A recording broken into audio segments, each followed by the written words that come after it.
Prabu Arjuna Sasrabahu, seri 190, Patih Swanda. Ki Patih Swanda kembali melecutkan cambuknya, dan kali ini pun mengenai kakinya. Namun Raden Kumbakarna justru tertawa, karena lecutan cambuk Ki Patih Swanda tidak mampu menembus ilmu kebalnya. Seketika Raden Kumbakarna mengayunkan kakinya dengan kekuatan dan kecepatan penuh.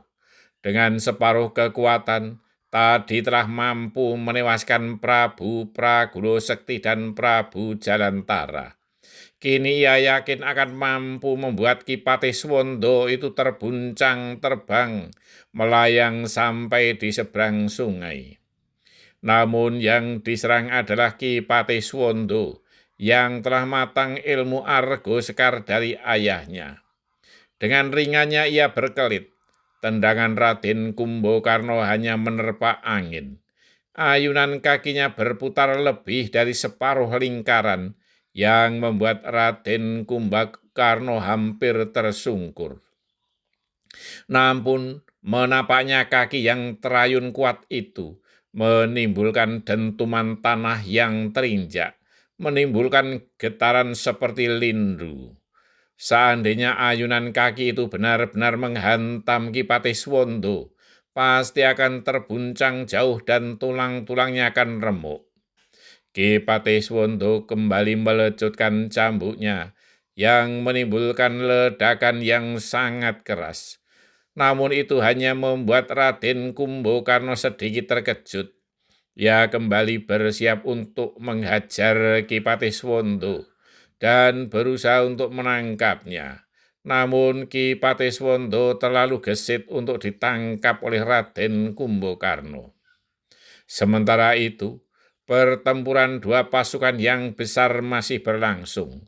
Tetapi dengan tak berdayanya Nyi Sarpakenaka yang telah terluka parah, dan Raden Kumbakarna telah terikat pertempuran sengit dengan Ki Patih Swanda, maka lambat laun tampak pasukan gabungan negeri Maespati mulai bisa mengatasi keadaan.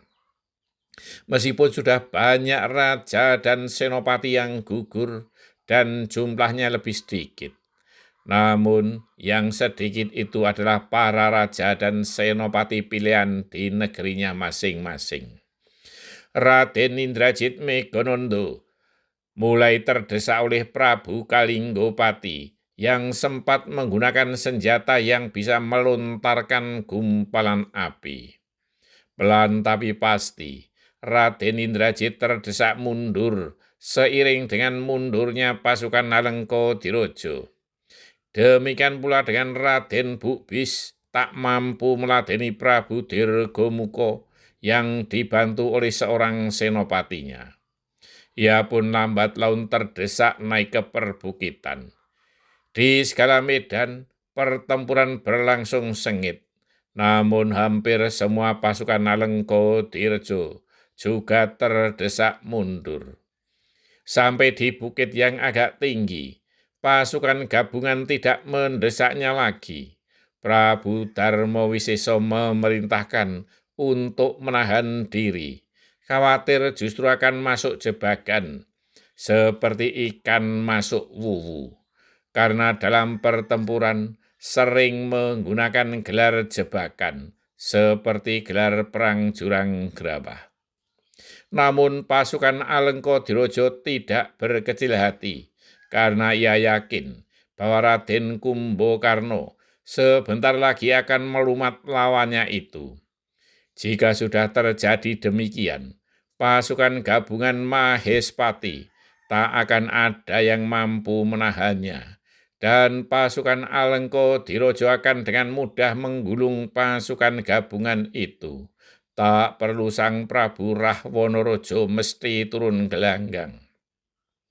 Tanpa disadari, pertarungan Raden Kumbakarna melawan Ki Patih Swanda menjadi perhatian seluruh pasukan dari kedua belah pihak. Di bagian atas, pasukan Alengka-Diraja menyaksikan pertempuran itu, sedangkan di bagian bawah adalah pasukan gabungan negeri Mahespati. Tidak ada pertempuran selain pertarungan antara dua titah yang sakti Mandraguna itu. Semua mata tertuju kepada pertarungan itu. Pasukan Alengka Dirojo bersorak-sorai. Setiap kali Ki Patih-Swanda meluncurkan cambuknya dengan suara menggelegar, namun Raden Kumbakarna sama sekali tak merasakannya. Sebaliknya, pasukan gabungan berganti bersorak ketika Raden Kumbakarna gagal menangkap Ki Patih-Swanda yang dengan gesit melesat menghindar. Demikian juga ketika ayunan kakinya yang sekuat tenaga hanya menerpa angin. Ledakan-ledakan cambuk Ki Patih-Swanda tidak menyakitinya. Namun suara ledakan yang menggetarkan dada dan gendang telinga itu sangat mengganggu Raden Kumbakarna. Jika tak kunjung bisa menangkap Ki Patih-Swanda, Raden Kumbakarna berniat untuk melepaskan ajian andalannya yang gegirisi, ajian gelap petak saketi, yang jauh lebih dahsyat dari ajian gelap ngampar. Bersambung.